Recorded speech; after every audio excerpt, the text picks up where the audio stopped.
Guys, welcome to our YouTube channel, Wake 'em Up Ministry.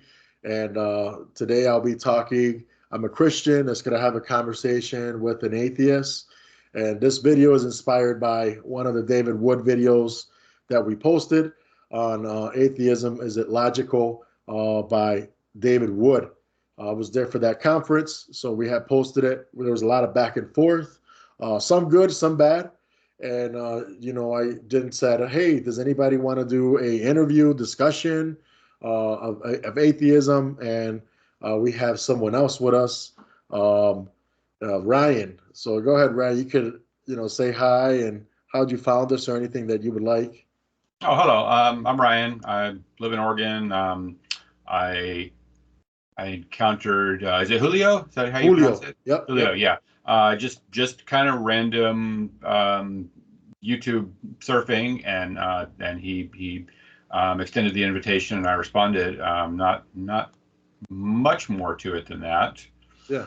Awesome. I guess I would say we share a desire to have respectful and cordial conversations in contrast to a lot of what you see on the internet, which is disrespectful and misrepresentative and not constructive, just is trying to score points off of people or shame them or whatever. And I think the thing that we agree on is that's not a good approach.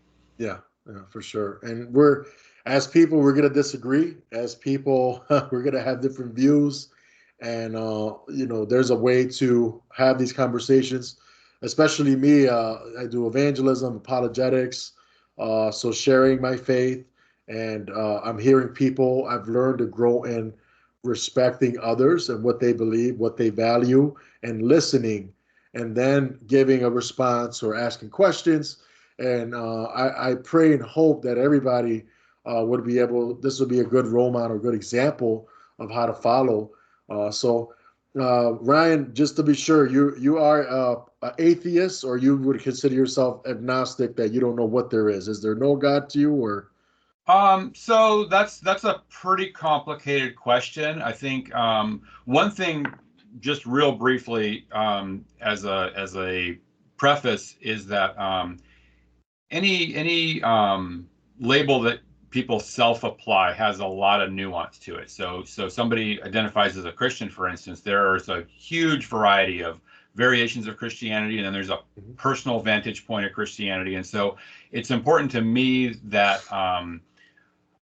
if somebody says they're whatever it is that they say, that I listen to them specifically. So that's why I appreciate what you're doing. So yeah, I would identify as atheist, but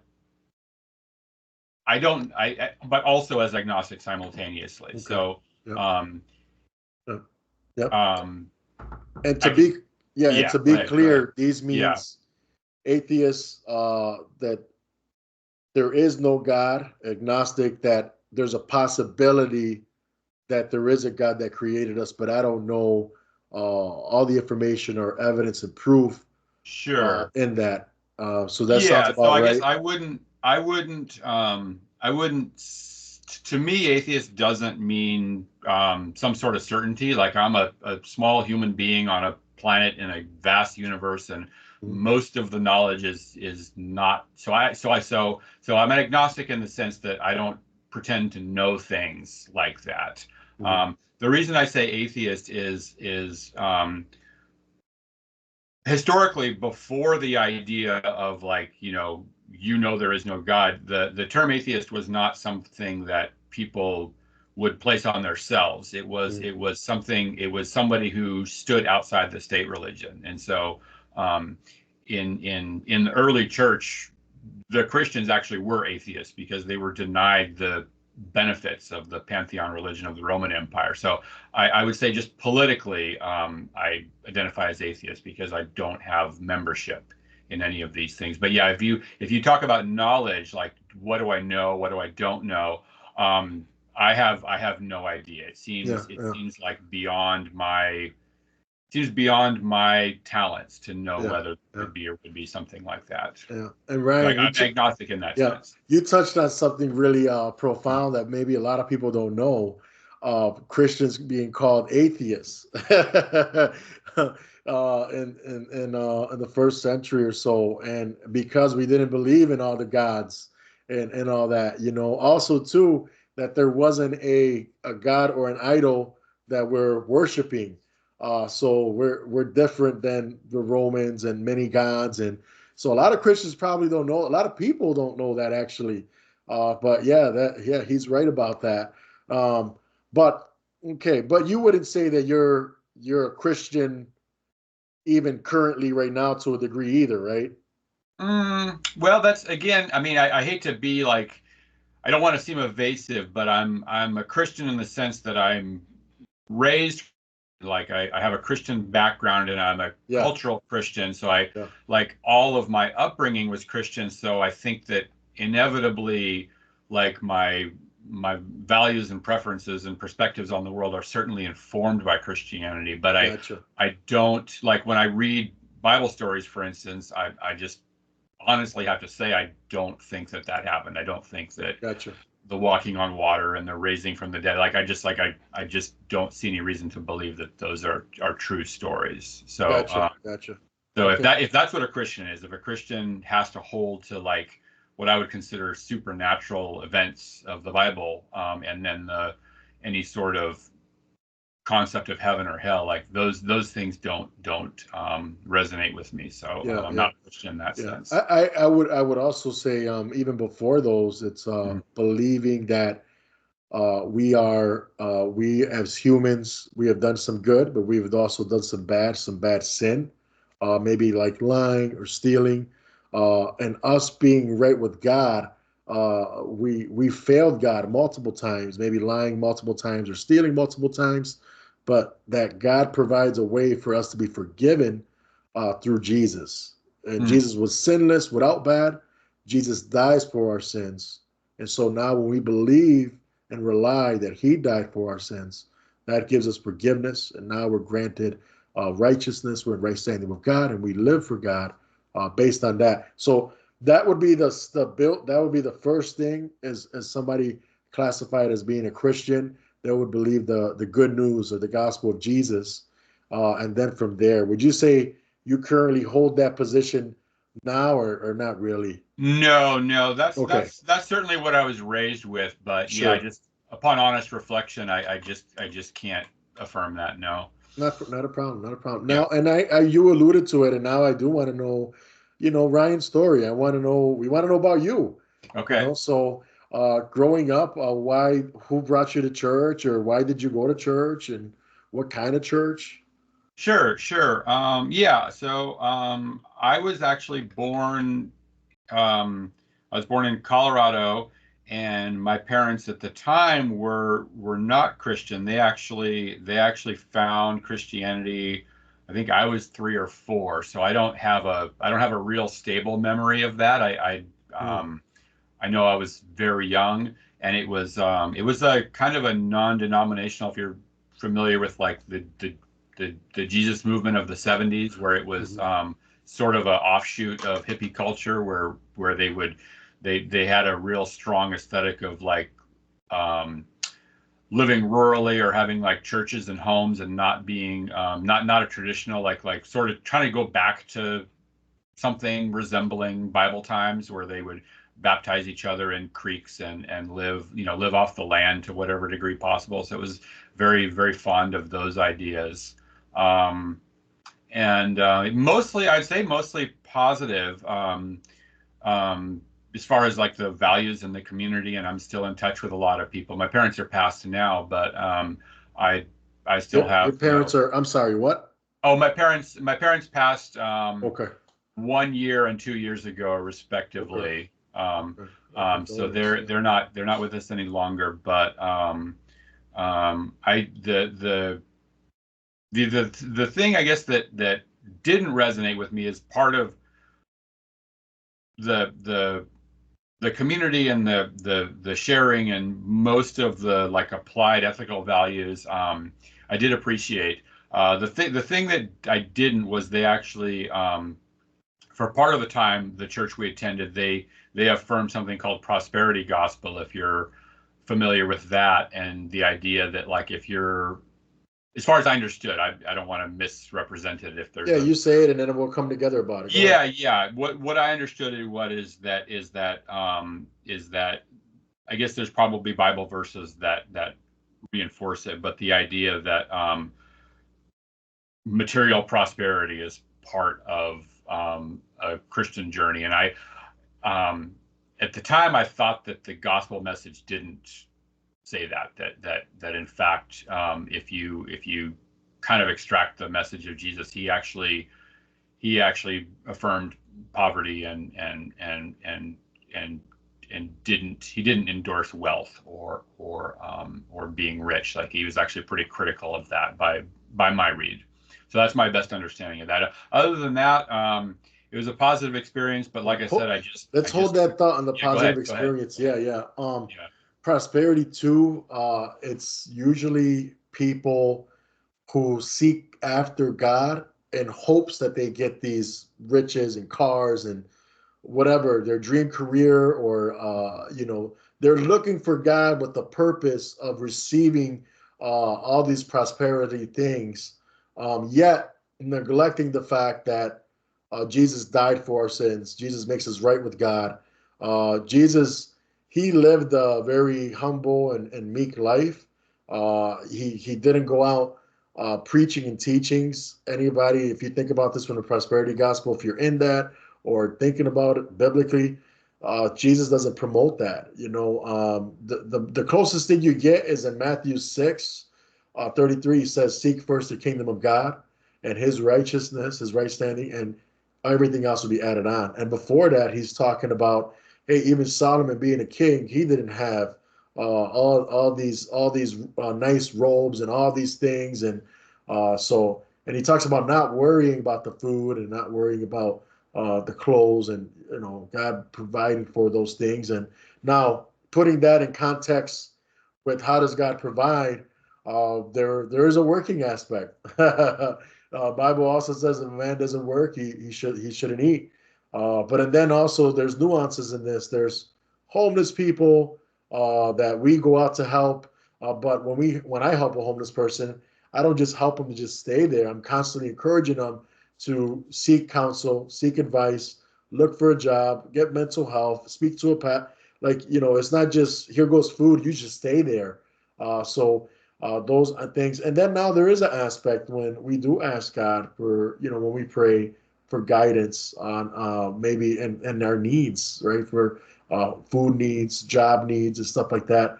But I believe it's more on the you're more looking for God and prayer and hoping that He's going to give you more materialistic things, and that to me is the prosperity gospel. I would say, yeah. So, Okay. so yeah. What were the other things you were going to say? Oh, I guess that's about it. I guess it was also just sort of the way. So there's the philosophy of that on the one hand, and then there's the practice of it. So if somebody is sort of a pillar of the community and helping those around them and sharing, then I'm all for that. And if they do well, then I'm happy for them. Um, I I do think there's an issue, and it's not an issue with Christianity. It's a world issue. It's a human issue of amassing wealth that harms others. That when somebody needs 16 mansions and 4 helicopters and um, is bragging about their wealth and buying things that are totally unnecessary that would feed hundreds or thousands of people just to be vain. I see this in Christianity, but it's not a Christian thing. Like I said, it's the whole world.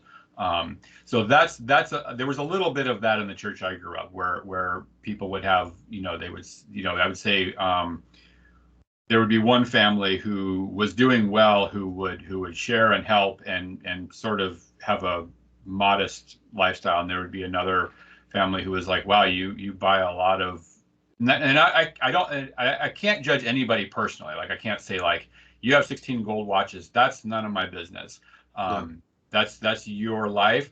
But if you're telling me like you're following this Jesus story, I'm thinking I kind of think not. It's less. And again, I don't challenge anybody, but like if I'm doing a side by side comparison, I'm saying Mhm. this person that's reinvesting their resources into other people, and they're doing well, but they're they're they're using their resources to help. That is better, and it's better in reference to the Bible that they're sharing with me. Yeah, So, yeah. um, I think you make a good point. And in case you don't know, Ryan, or anybody else, I'm actually a full-time minister currently this year. Didn't always start off that way. So about a couple years, I was doing part-time ministry, part-time work, and then now full-time ministry. So what that means is I do get compensated through churches or donations, and that's a big thing for me as a minister. I'm trying to gauge on, mhm, okay, I don't have a BMW, I do have a Mazda. mhm. Actually, and by the way, I do lease now because we've had so many car repairs Yeah, last year, holding on to old cars. And it's like, man, repair, like, listen, right, if I tell you, or anybody, if you know me, every month we were having car repairs. Like, it got to be so bad. mhm, Now we're being good with the, what, getting a cheap lease, cheapest car we could get through Mazda, and they take care of all repairs. But I'm gauging, what am I wearing? What am I buying? What am I valuing with my money and my time? And where each person has to draw that line, on how much of these resources, because Ryan brings a good point. People are watching, they're looking at that, especially if we're ministers or even full-time minister or just a minister in general. How much of this money and our materials are we just putting on ourselves comparing to mhm, helping others? People are looking, and I think everybody should gauge that. And not that easy, especially living in America, mhm. where all of our commercials, all the people, big churches, they're living in a luxurious way and this and that. Another rule of thumb I think helps us follow is going to where the community and looking where the area that you live and serving at, and seeing, okay, don't live above those people's needs. I Mhm. think that's a good gauge too. So Yeah. an example, you go somewhere real poor like India, and you're ministering to really homeless and poor. And by the way, we did that. We have a video too.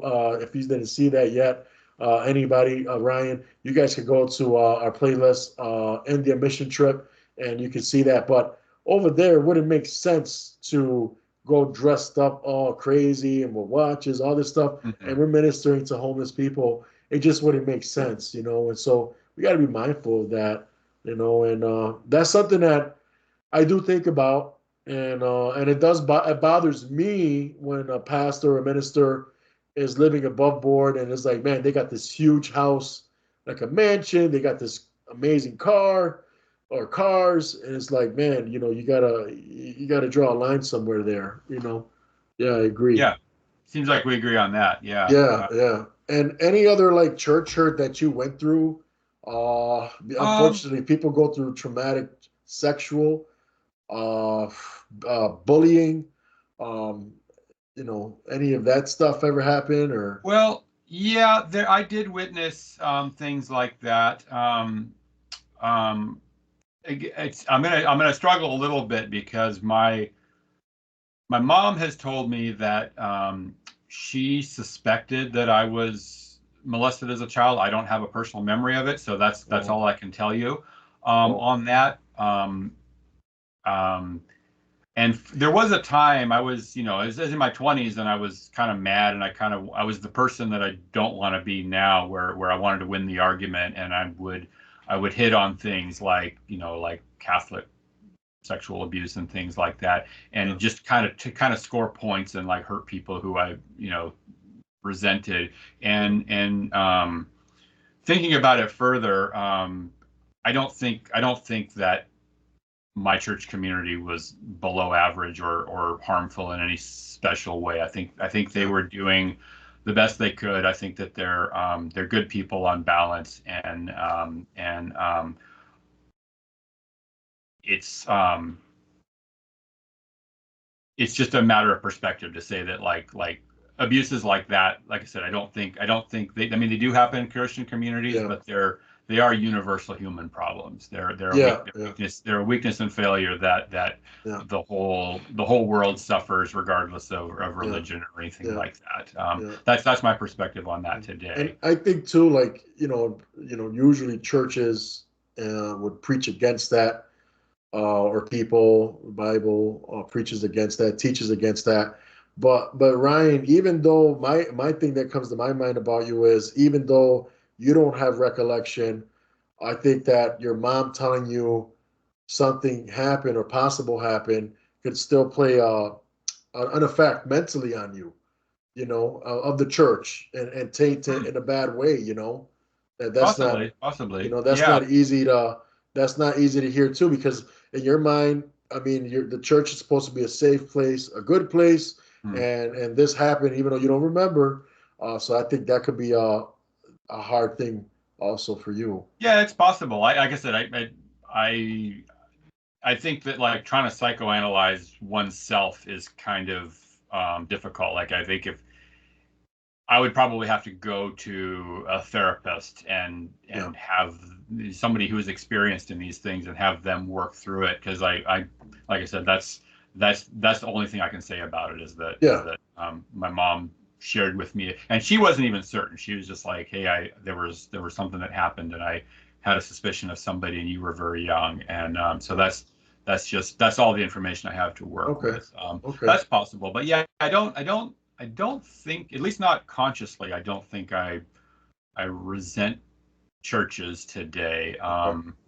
I mean, I shouldn't say that. I should say it's selective. It's really Yeah. behaviors that I would have a problem with regardless of religion. I have a problem with, like I said, the thing with the wealth, the thing with like using religion to gain political power, to threaten people, or to be abusive. Like that's bad. But again, it would be bad in another context. It's bad when people use um, other concepts in the same way. Yeah. Yeah. Um, Yeah. And I think too, it's thinking like, I go with Jesus, his disciples. They're nowhere there. I look through the Bible as far as supporting the Crusades. The Crusades did happen. I think that was done the wrong way. But even still, Jesus and his disciples, they never taught or did themselves where they were promoting the message of the gospel of Jesus and doing it by the sword. If you mhm, guys remember in the Bible, Jesus is going to be arrested and Peter's there. He grabs one of their swords, he cuts off a guy's ear. This is where he could have just kept going, and Jesus could have said, okay, men, get him or attack something, because Peter already did it. He mhm, looks at Peter, he stops him and rebukes him. He says, listen, if you live by the sword, you die by the sword. And he says, look, this is not the way we're going to do this. And then Jesus, again, he also says, listen, if I wanted to, I could get 12 legions of angels to come. So he's against, the point is, he's against the physical force of passing a message, mhm, which this is why the disciples too, again, think about this, Ryan, being beat up, being put to death in jail. That's what happened to the early church, and that still happens to many Christians. mhm. And unfortunately, the majority, and this hurts me, that the majority don't fight. They don't. And it's like, man, that these people are going to be put to death for believing in Jesus. They're saying they believe that he died for their sins, and it's really really sad. But Mhm. those are some things to think about. And then I go with another one with the it's brought up to me a lot about rape, or somebody being molested at the church. And the first thing I do, and I really sincerely mean this, I tell them, I'm so sorry this happened to you.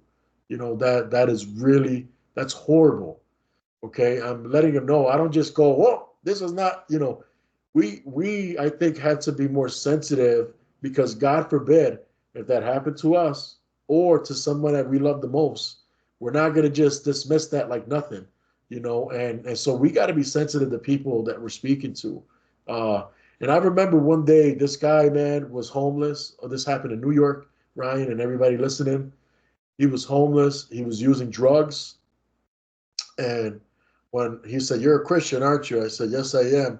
And I was getting into the gospel, and he says, "Listen, look what Christians did to me."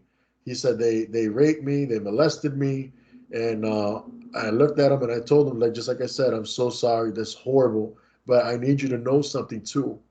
Not everyone that says they're a Christian is a Christian too." Because see, we shouldn't, again, Jesus never said it. His disciples never preached, taught, or did that themselves. We don't have any records of that. So now for somebody to say they're a Christian and do that, that's shame on them. That's wrong on them. I'm not neglecting the fact maybe it happened from somebody that was from a church that did that, or in a church, unfortunately. I'm just saying that's not acting in a Christ-like manner and way. That's not what we're taught. There's no Hmm. Bible study I ever been to where they're promoting for us to do that. On the contrary, it's saying, hey, we should be married and we should have a spouse and we have sexual intimacy with them. So to put this stuff on forcing ourselves on others, it's not right, you know. So I constantly had these conversations with people, for clarity, and I think it's important to talk about any other, like, what about questions that you had about God or the Bible or Mm. your doubts? Were you ever able to voice that out without any Mm. issues, or did they answer? Did the church answer, in a good logical way, or were more understanding? What was your response like if you had hard questions? It was mixed. I didn't really bring up a lot of my questions like in the church. There'd be some church elders would say things like, you're supposed to submit and believe and obey, and like you're not supposed to ask questions. That I got that a little bit, and then I would talk to other people who were more similar to you, where they were interested in an open dialogue, and being questioning and learning was encouraged. So it was kind of all over the place. One thing that I guess that occurred to me early, I guess I kind of had some rebellious tendencies, um, not not specifically to do with the church, but just like not minding my parents, or maybe staying out late or something, some typical childish behavior. And so my mom got me to see a counselor, and I talked to the counselor for a while. I think I was 12 or 13, something like that. And the counselor basically put it to me. He said, "You don't believe in the Bible, do you?" And I didn't. No one had ever told me that before. It was a And I was Christian like, counselor. it was a Christian counselor who actually challenged me. And I said, "No, I guess I don't." And it just didn't. It never. That was the first time where I kind of realized it, because it had never come up explicitly like that About before. how old do you think you were again? I'm going to say 12 or 13. Okay. Um, and I guess someone else had to challenge me with it for me to even take it on board that way. Um, and so I probably had 2 or 3 years following that where I would just kind of wrestle with it every day, where I wasn't sure where I was at. I didn't have a word for it. I didn't know. Um, and One of the things that I did ask questions about that I never really got an answer to was um, the fact that there seem to be many religions in the world, and people that have a religious belief seem to go with the religious belief that's in their neighborhood. And that was troubling, because I was like, the religious concepts as they were presented to me weren't things like this applies to our neighborhood. It was like, no, this is the universe. This is everything, everywhere, for all time, eternity.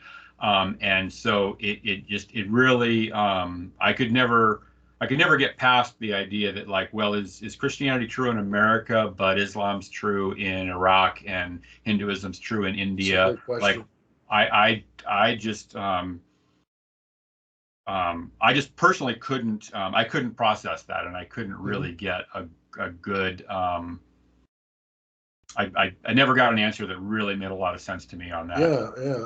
I would like to talk about that. I think that's a very worthy question, and this is something that was brought up to me, and I had to really think about. And I'll give you a couple of years ago what happened. I'm talking to a coworker of mine, and he says, "Well, man, you're a Christian because you were born a Christian."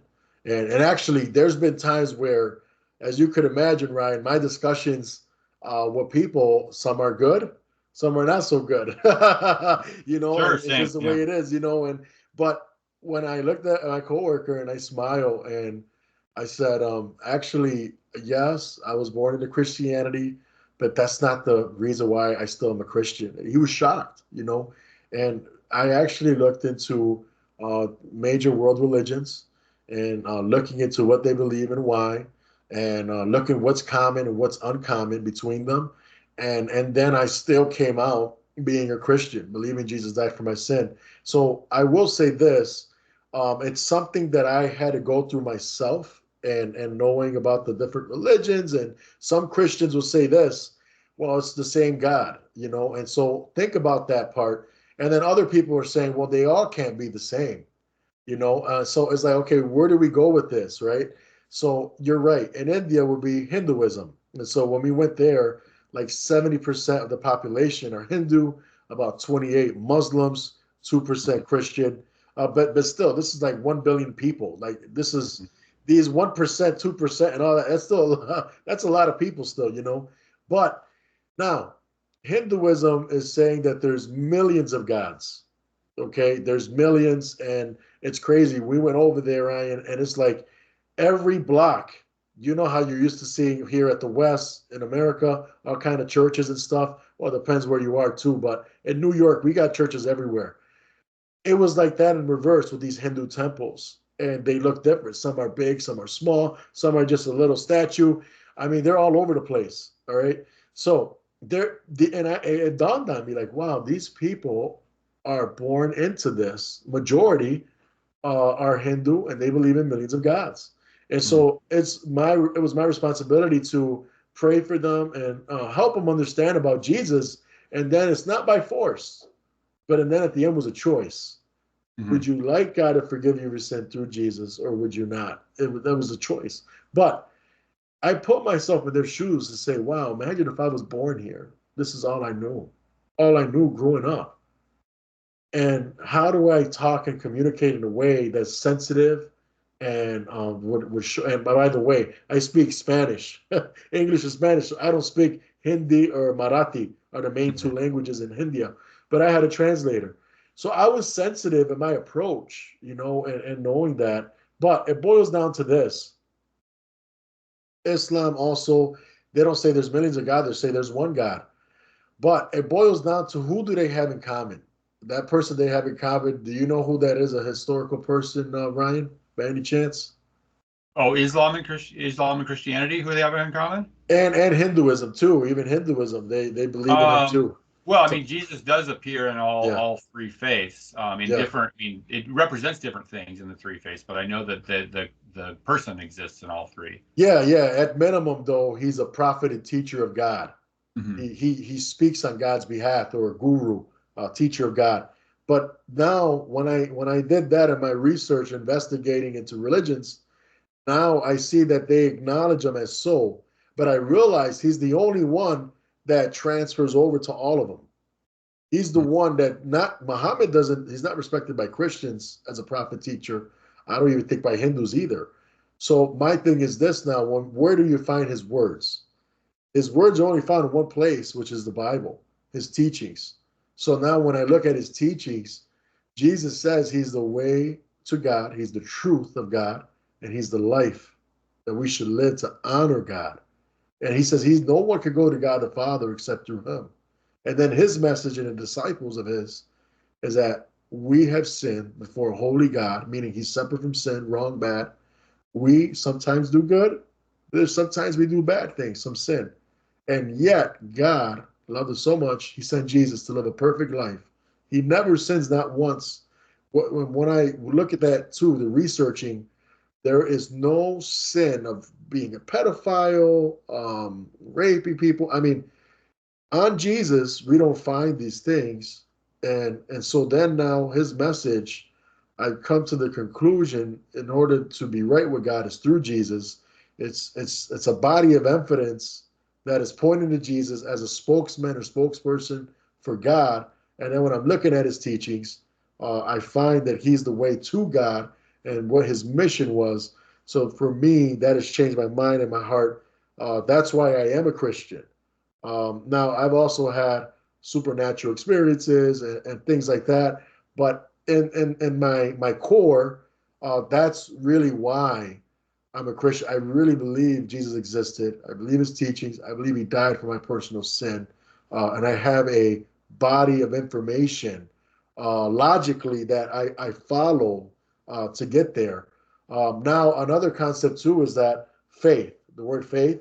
A lot of people put that as a blind faith.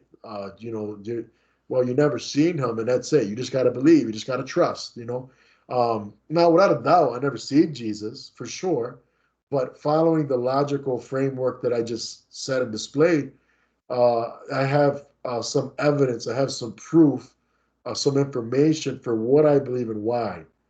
So that reinforces my faith, which is to trust and have confidence in Jesus specifically. So that helps me. I feel on good terms. For me personally, Ryan, I can tell you, I feel that I'm forgiven by God. I'm in right standing with God.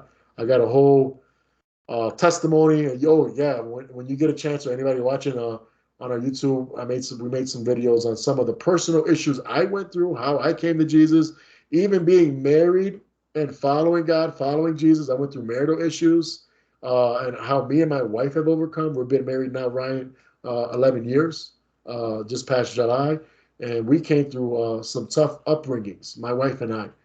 So it's I attribute this to Jesus at the very least, too. At the very least, Ryan, because I believe in Jesus, um, I'm a father, a good father to my kids. I'm a great husband to my wife.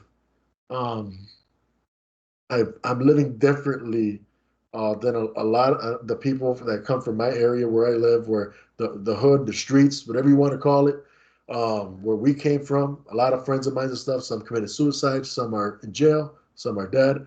They're not doing too well. And then there's a few. I don't know any. I want to say like I'm trying to think carefully, like if I know if any atheists or something like that, or a different religion that are doing good that went to school with me. I can't pinpoint that right now. There might be a few though, so I want to be careful too with that. But I could say at the very least, my life has changed in an awesome way, in a good way, and I'm also contribute to the community and helping in a good way. So at the very least for me, those are some of the reasons. I don't know if that helps a little bit about the religions. Does that help at all, Ryan, or not really? Well, no, I mean, it helps in the sense that I'm glad for you. It doesn't, it doesn't connect with anything like a positive case for me though, because again, Okay. it's the same thing of like, I meet a Muslim who essentially tells me the same testimony in practical terms that like their life was a mess. They were, things had gone awry. They had all these problems, and Islam basically, Mhm. brought them to the truth and to the light, and that they, and so it's not to put anything down. It's just to say that looking on it from the outside, it's not unique. It's not, Yeah, yeah. but my first half was though. That was my second half.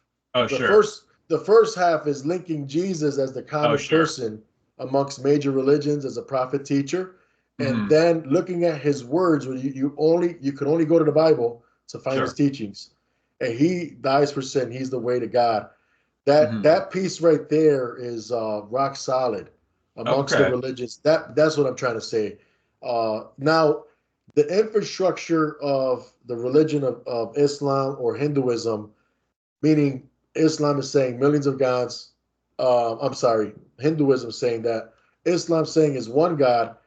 Now, when we compare the words and teachings, Jesus, and you put it next to Hinduism and Islam, you're going to see they're different. So, for Hmm. example, in the Bible, Jesus says he's the only begotten Son of God, meaning one and only, unique one that has never sinned.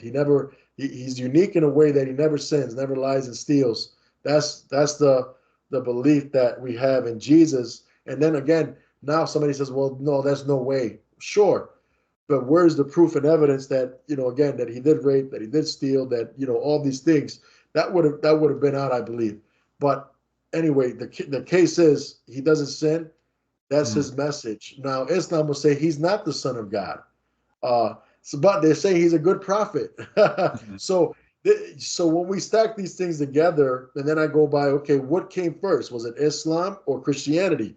So these are things that I do with different religions, belief systems that help me come to my current conclusions. And to this day, I don't see anything else at a religious standpoint that makes more sense, according to religions or anything like that. So I hope that my first half of what I was trying to say, more than anything than my experiences, Mhm. would make a better case. Yeah, no, I mean, I certainly appreciate that. I guess where my mind is that there's, you know, billions of people in the world, and thousands and thousands of different concepts and worldviews and theologies and religious ideas and secular ideas, and there's a more. Not only will I not be able to make up my mind about all this stuff, I won't even know about most of it. Like, there's more information than I can ever Yeah, process. yeah. um, There's a lot. what I notice is that, there's when people describe religious ideas to me, it's personal to them, and I take it at face value. Like, if they said they met Jesus, they said, they had whatever experience they had. Like, I don't say that they're wrong. Like, that's your experience. Yeah, When I look at something like physics or chemistry, that's different. Like, I can work out a mathematical formula. I can do a chemistry experiment. I can shine a light in such a way on a prism. I can test this for myself. I don't have to take anybody's word for it. And that's in comparison to you know um, uh, religious ideas, where, like, all I really have is somebody's story. I don't, and it was told to me something again from childhood. You referenced childhood. It was told to me in my church. I don't say every church is the same, but the church I grew up in, I was told that, like, well, you have doubts. All you have to do is seek after God, and He will answer. And I did, and I don't feel like I got an answer. So I was just like, what? I don't know where to go from there. I don't yeah, know. It seems like it. The impression I have is that people have a religion that fits them, and it's just a personal thing, and it's not like I say, it's not like a science where you can actually test it for yourself. And, like, you and I could both boil the same pot of water, and it's going to boil at the same temperature. And you're in New York and I'm in Oregon. Like, these seem more substantial to me sure. than stories from scripture and so forth. So that's maybe that's me. Maybe there's something I'm missing. I'm Sure, perfectly sure. Yeah, willing to yeah. admit that. I guess one other thing, like, as like a as a thing, just as for humility, um, people have different abilities. So, like, if I meet a blind person they've been blind their whole life, and I say, well, this apple is green, they can take my word for it or not. They have no way to Yeah, test it. So religion could be that way. It could be that a religious person has a vision that I just don't have, and then yeah, they see something that I don't see. yeah. So I'm willing to admit that. What I don't know where to go Yeah, with. yeah, yeah. And I, Yeah, I, they see I I something that I thank you don't for see. that because Mm. I feel you're sincere. I feel you're honest. I feel, and you made a good point. I didn't even think about. That was a really good one, Ryan, about the blind person. And you say Mhm. an apple's green, and they got to either take your word or they don't, right? So, in that sense, I'm talking to you about God and Jesus and presenting that to you. but I'm doing more than that. The proof and evidence of the boiling water, so to speak, for me currently to give to you is to look at the major world religions and find the common person, Jesus. And again, and then why is it that he is the one that's amongst these religions? Okay, but why don't they all cross over? You're like asking that question, and then it's looking into his teachings, which is Jesus' teachings, and then looking at what he taught, and then now, wow, and examining that, and again, for me, it's I've come to the conclusion, Jesus, lived a sinless life. There's no documentation that I know of, aware of, that he did the contrary. No, and there should have been some documentation on that to go and oppose him, but there isn't. So and then okay, so that leads me to believe he's sinless. He dies for my sin. That's his message, the disciples. So I'm offering you the test and evidence part is going to take. I'm narrowing it down to follow Jesus, is what I'm trying to say, Ryan. That's what I'm trying to say now. So follow Jesus amongst the religions, look at his words and teachings, then look also too, is there anything that goes against him? Is there from back in his time, not somebody writing a paper now that we think he stole something, and something from back then, that biblical times that's holding some years ago, thousands of years, and that would hold some weight. So I would say I would aim you that way, and in my opinion, I think that would help. I think that would help. That's helped me. Hmm. Again, I've also had supernatural experiences. I felt God to my bones before, and so when New Age people, they say, well, man, I got to feel something.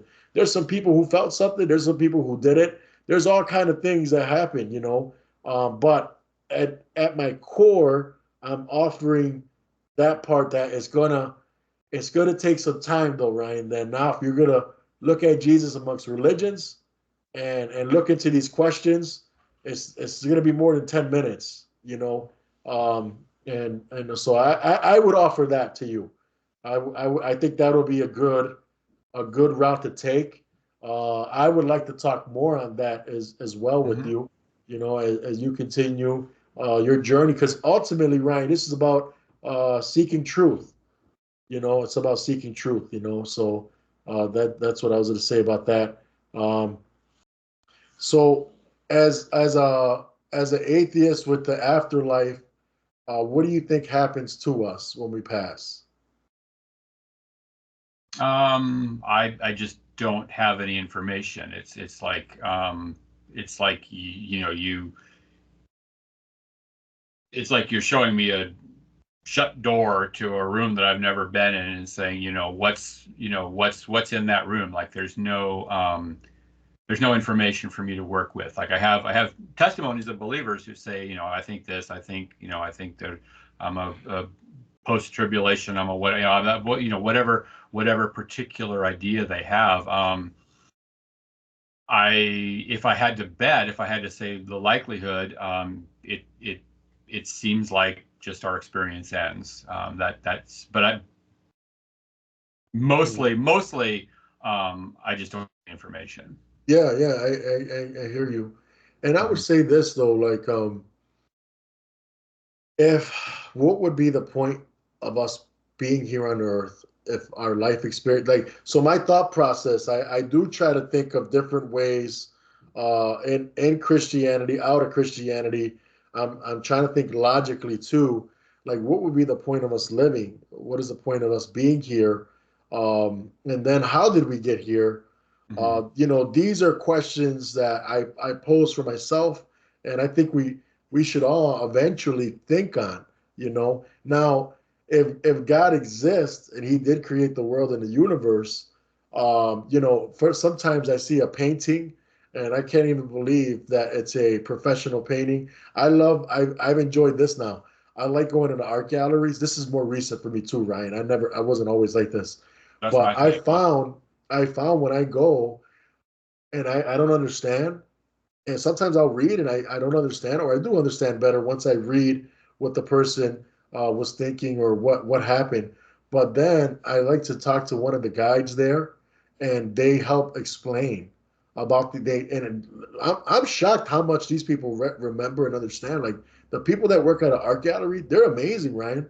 They'll tell you, man, what year, where it's from, what the author was, the painter was thinking. It's amazing. And now they're explaining this to me, and now my eyes are open to see. Wow, I see this, I see that. This didn't pop out to me. This didn't make sense. Now it does a little more, or maybe it still doesn't make sense all the way, but I could kind of see where it's coming from. I think in the same way with our life, when we come to know God. Um, the same thing starts to happen. And then I look at too, it's hardwired in us, humanity overall, to live with purpose. We see homelessness as a like we shouldn't be there. Why is it that we don't just everybody normalize it? Well, it's just the way it is, and blah blah blah. Most of us feel internally like this isn't the way we should live. Like out in the streets and like an animal. And even now, homeless people, when I go out, we go out to them. They live in their own tents and shacks and all these things under a bridge, but they don't even like when someone comes to go to grab their stuff and like steal their stuff. There's rules that are hardwired inside of people. I believe it's God who hardwires these rules in us, and even the homeless operate in some kind of a Mm-hmm. law or rules. Also, too, they have a time when they do use drugs. They have a time when they're trying to get money. They have a time when they're going to eat. They have, they have even some structure, if you will. And I think it's hardwired in us from God. But I do understand, and for whatever reason, we don't all come to the conclusion of God or Jesus or this, and even with evidence and proof, not everybody, not everybody does. And now I don't know why or why not, but I do, Ryan. I let you know. I try to be sensitive, having conversations like this. That I was like, I think we did an awesome job. I think we did 100 out of 100 in, Mm-hmm. in having this conversation. And I would like to talk more, Yeah, whether on a video or not video or whatever. I would like sure. to do more. But Yeah. any final thoughts or anything before we close up here? Your art gallery museum analogy, just because that's what I do. I paint and I install galleries and things, and Wow. so I've got one upcoming, and we can have a talk about. Yeah. It's really Oh, good. I think that people can people can make a lot of progress if they yeah. cooperate and respect each other. And like I do, I coordinate charity in my community, and we have a really good community where people who are atheists, Christians, Muslims, Hindu, whatever, they set aside their differences and they say, well, we want to build something for the children, or we want to feed the homeless, we want to plant some trees, we want to do something constructive in the Wow. community. And we can not be enemies. We can be like, okay, well, we disagree about this, Yeah. yes, but we also agree that we want to promote goods and prevent harms, and there's nothing stopping us from doing that. Like we agree on Yeah. enough that we don't have to constantly zero in on disagreement. That we can talk Yeah. about our disagreements, but let's also talk about our agreements. So Yeah. that's been real helpful for me to see that I don't have to win a contest of ego. I don't have to be right. I don't have to put somebody down because they have a different perspective. That these can be Yeah. interesting conversations, and we can spend as much attention on our what's common to us. Yeah. Yeah. And I appreciate that, and I thank you for that. I've also went out with atheists or something like that to do an outreach, and they cut hair and I let them know ahead of time, hey, I am a Christian. The reason why we help serve is, we believe Jesus died for our sin, and I go ahead and give the gospel, and they're there. They help me, and it turns out okay. It turns out great. But I will say this, Ryan. I think there was like a little lag there. You can hear me good? Yeah, yeah, Okay, yeah. I okay, didn't good. get any problems. Yeah, Yeah. I sincerely mean this part of I believe the consequence. So for atheists and other people, when I have these conversations, there is no consequence for believing in the atheist perspective that there is no God. It just it is what it is. There is no warning to that. Hmm. For the Christian perspective, it's different. There is a warning. So tied to what I said about Jesus and what he died for is in and of ourselves, if God were to judge us, and I pray and hope I communicate this in a way, this isn't a one up or just a Hmm. threat. This is not my heart. My Hmm. real heart is because we do some good, but we also do some bad sin, some lying or stealing or whatever, and more. And by the way, if I ask how many times have you done that in your lifetime, we don't even know how many times we've lied or stole. It's from Ray Comfort. I went through their schooling too, Hmm. School of Evangelism, and it's true. We can't pinpoint how many, but we know through our judicial system, depending on the law, or if somebody does something to us personally, we could hold a grudge depending on what that is, you know. And now, before God that created us, this is thousands upon thousands of accounts of lying, stealing, dishonoring our parents, and more. There's way more things. And Ryan, my thing is this: the only way, if God were to judge us based on that, we would be guilty. Unfortunately, we wouldn't go with God to heaven. We would go to a bad place, like a jail, like hell. Hmm. And part of the reason reason why I do this too is helping people in the community. The other part of Jesus' message is this: He's the only way to be forgiven of the bad sin. And this is why I do this. I'm not trying to put a fear in you to come on, Ryan, you got to believe what I'm saying right now. That's not my intention, but it's my responsibility to give what I believe to be the complete truth, Hmm. and in this, that's my heart. It's not to push you into something. I still want to Yeah. put it like I said earlier. Ryan, please look into the major religions and Hmm. Jesus and his words. That was the things I was saying. But Ryan, yeah, let's message each other. Sure. I thank you so much. Yeah. And yeah, all right, we'll see you next time, Okay. guys. All right. Yeah. Nice to meet you. Okay. All All right. right. We'll